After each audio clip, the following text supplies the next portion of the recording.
நாட்டின் ஒரே மாற்று ஐக்கிய மக்கள் சக்தி என மதவாச்சி யக்காவெவ பகுதியில் மக்களை சந்தித்து உரையாற்றிய போது எதிர்க்கட்சி தலைவர் சஜித் பிரேமதாச தெரிவித்துள்ளார்.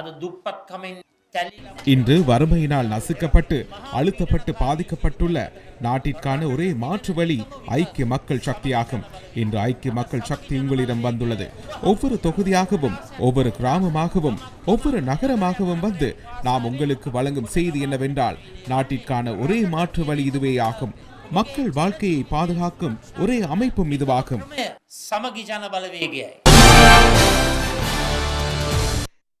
வார இறுதியில் நாமல் ராஜபக்ச குருநாகலில் மக்களை சந்தித்திருந்தார். நாமல் சார் මට තියෙනවා ප්‍රශ්න 7ක් අහලා දැනගන්න. පළවෙනි එක තමයි நாமல் சார் மே லங்காවේ நான் அறிந்து கொள்ள 4 கேள்விகள் உள்ளன. முதலாவது என்னவென்றால், இலங்கையின் மிகப்பெரிய அரசியல் கட்சி இயக்கம் என்பன வீழ்ச்சி அடைவதற்கான காரணங்கள் என்னவென்பதை உங்களால் கூற முடியுமா? மிக குறுகிய காலத்தில் எழுச்சி பெற்ற கட்சியும் இயக்கமும் மிக குறுகிய காலத்திலேயே வீழ்ச்சி அடைந்துள்ளது. කාලයකින්ම බිඳ වැටුණා.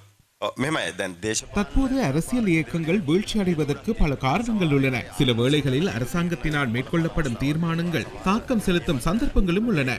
சிலவற்றுக்கு அதனுடன் இணைந்த காரணங்களும் உள்ளன. கடந்த ஆட்சி காலத்தில் ஏற்பட்ட விளைவுகளும் உள்ளன. எனினும் வரலாறு எப்படி இருப்பினும் எதிர்காலத்தில் எந்தவொரு அரசியல் சக்தியும் வீழ்ச்சி அடையலாம். வரலாறு முழுவதுமே ஜனநாயகத்துடனும் நீதித்துறை கட்டமைப்புடனும் மோதிக்கொள்வதன் மூலமே அரசாங்கத்தின் வீழ்ச்சிகள் ஏற்பட்டிருந்தன. மஹிந்த ராஜபக்ச அரசாங்கத்திலும் ஷிராணி பண்டாரநாயக்க விவகாரத்துடன் நாமும் ஒரு பின்னடைவை சந்தித்தோம். அங்கேதான் எமது வீழ்ச்சி ஆரம்பித்தது. இதேவேளை நாமல் ராஜபக்ஷ அடிமட்டத்தில் உள்ள மக்களுக்காக எதிர்க்கட்சியின் பங்களிப்பை ஆற்றி வருவதாக பொதுஜன பெரமுனவின் ஊடக பேச்சாளர் சஞ்சீவ எதிரிமான தெரிவித்துள்ளார். நாட்டின் தேசிய அரசியலுக்குள் இந்த அரசாங்கத்திற்கு எதிரான முழுமையான அரசியல் சக்தியை நாம் முன்னெடுத்து செல்கின்றோம். பாராளுமன்ற எதிர்க்கட்சி தலைவர் பதவியுடன் சஜித் பிரேமதாச தனது பணியை செய்து கொண்டிருக்கலாம். தற்போது நாடு கோரும் எதிர்க்கட்சியின் செயற்பாட்டினை நாமல் ராஜபக்ச தலைமையிலான ஸ்ரீலங்கா பொதுஜன பெரமுனவே முன்னெடுக்கின்றது. இந்த நேரத்தில் எமது அரசியல் போராட்டத்தை நாம் திட்டவட்டமாக குறிவைத்துள்ளோம். இந்த 22வது திருத்தம் ஜனநாயகத்தை அளிக்கும் அரசாங்கத்தின் அதிகார திட்டத்திற்கு எதிராகவே இது அமைகிறது.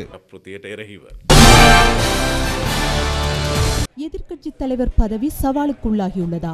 ஐக்கிய மக்கள் சக்தியின் தேசிய அமைப்பாளர் திஸ்ஸ அத்தநாயக்க பதிலளித்துள்ளார். உண்மையில் இது ஒரு வங்குரோத்து அடைந்த கருத்தாகும். எதிர்க்கட்சி தலைவர்களுக்கு மொட்டு கட்சியிலிருந்து அவ்வாறு சவால் ஏதேனும் அண்மை காலத்தில் விடுக்கப்பட்டுள்ளதா என பாருங்கள். மொட்டு கட்சியுடன் விசேட நட்பு எதுவும் இல்லை. எதிர்க்கட்சி தலைவர் என்ற ரீதியில் சஜித் பிரேமதாச கடந்த காலத்தில் செயற்பாடுகளை ஆரம்பித்தார். 22வது திருத்தம் கொண்டுவரப்பட்ட வேளையில் பாராளுமன்றத்திற்குள்ளேயும் பாராளுமன்றத்திற்கு வெளியேயும் அனைத்து அரசியல் கட்சிகளையும் எதிர்க்கட்சி தலைவர் அலுவலகத்திற்கு அழைத்து அவரது தலைமையில் கலந்துரையாடல் ஒன்றை நடத்தி ஒரே வேலை திட்டத்திற்கு செல்ல நாம் தீர்மானித்தோம். அப்பொழுது எதிர்க்கட்சி தலைவரின் தலைமையை ஏற்றுக்கொண்டே அனைவரும் அங்கே வந்தனர்.